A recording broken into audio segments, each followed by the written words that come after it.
Hey everyone, welcome back to Mangosteen. This episode we're going to cover off why you'll be excluded from the benefits of artificial intelligence. And this comes from an understanding of our artificial intelligence, but also the monetary system. We're going to compare monetary inflation and consumer price inflation. We're going to talk about AI's incompatibility with our money system, forecasting our monetary system with AI, how AI may in fact break our money system, and draw some conclusions about where this may be going. Again, not financial advice, but I think you'll find this episode fascinating. So it's not going to be obvious how you're going to be excluded. It's not going to appear front and center in your mind, but it's going to be a subtle thing that's going to occur over time. And this comes from a difference between what we talk about when we talk about inflation. Most people think of inflation in terms of consumer price inflation, but there is a far more insidious form of inflation that exists in our system called monetary inflation. And you can see here, we've got a graph of monetary inflation versus consumer price inflation over the last 50, 60 years in the US. Now, this is comparing US consumer price inflation and the United States into money supply. And what you can see is over time, the money supply has grown much faster than the consumer price inflation. So over the last 53 years, average consumer price inflation was 3.9%, but average monetary inflation was 6.6%, so considerably higher. And what you can see is really clear correlation between monetary inflation and consumer price inflation.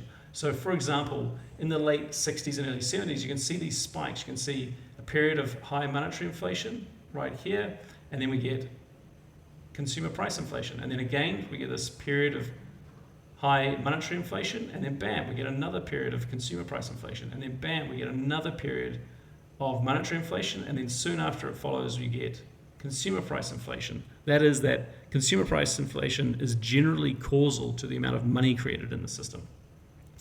And you can see it kind of come out pretty clearly. Like you can see here that from the early 90s, as the boomers became really, really productive and they had a high supply of labor, we didn't have a lot of inflation. And then in the late 90s and early 2000s, we had the introduction of China into the World Trade Organization, and globalization was this massive trend throughout this period. And that's what kept inflation low while we still had some monetary inflation.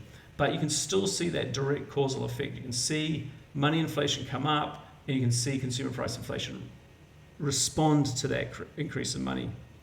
And then, of course, we've had this most recent bout on the cusp of boomers retiring in July 2020. When we had COVID, we had massive monetary creation. And then following that, 12, 18, 24 months later, we've had this big spike of consumer price inflation, right? So that is that monetary inflation causes consumer price inflation.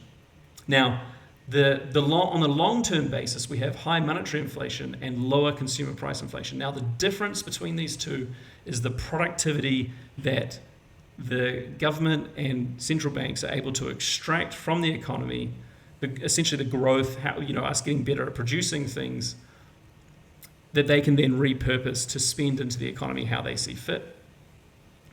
Now, generally, asset price inflation follows money supply growth, and wage price inflation generally follows consumer price inflation growth, right?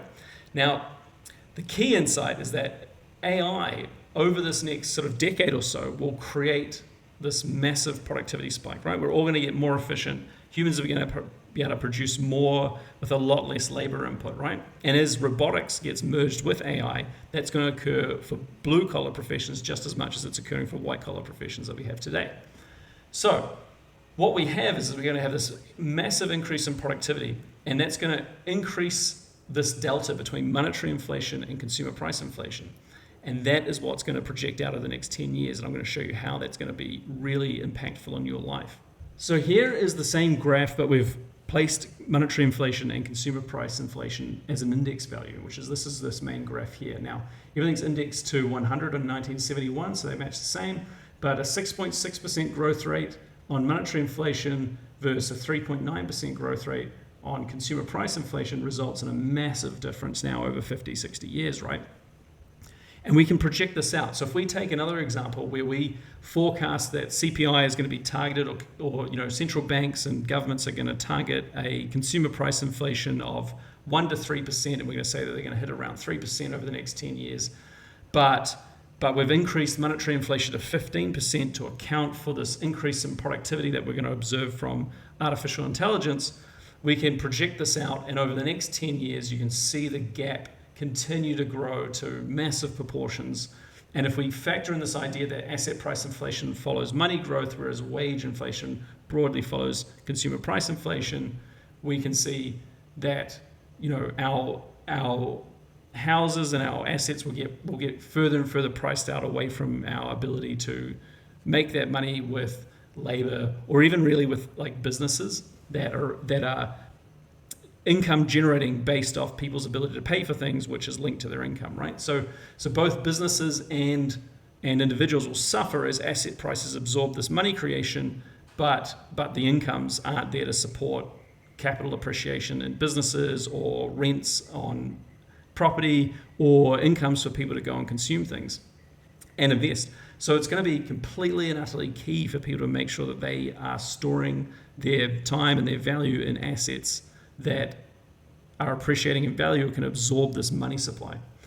And assets will continue to absorb this money supply while wages won't necessarily. And so this is the core problem of our money system with AI. What will happen is we'll get this massive increase in productivity, but we won't be able to enjoy the benefits of it because our labor will get repriced down, and central banks will ensure that we have reasonably full employment through having this inflation target, which will mean that our labor value will continue to get devalued against AI, and the productivity gains will be confiscated from us in order to fund government. Now, in my previous episodes on the Rinse series, I did this example where we talked around how you can manufacture a cost of living crisis through money creation.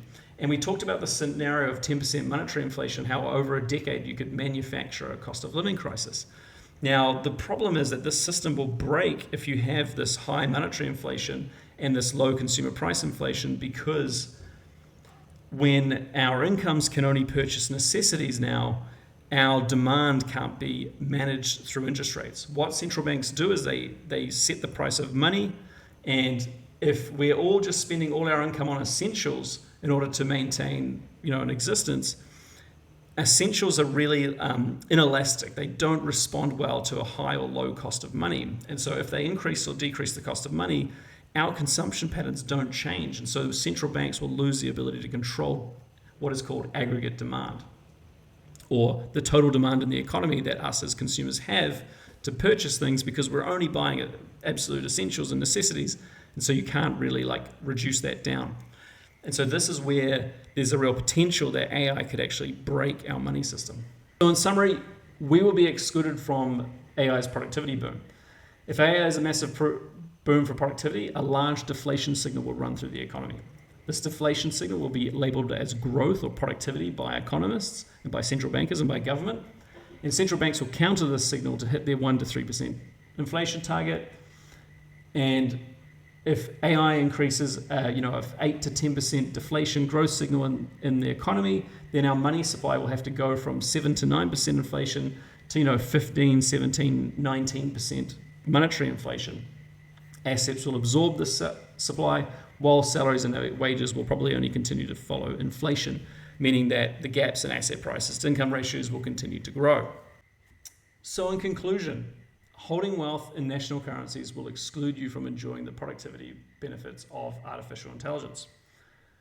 Holding property with its increasing operating costs while income linked to rapidly devaluing labor value means that rental properties could underperform monetary inflation substantially.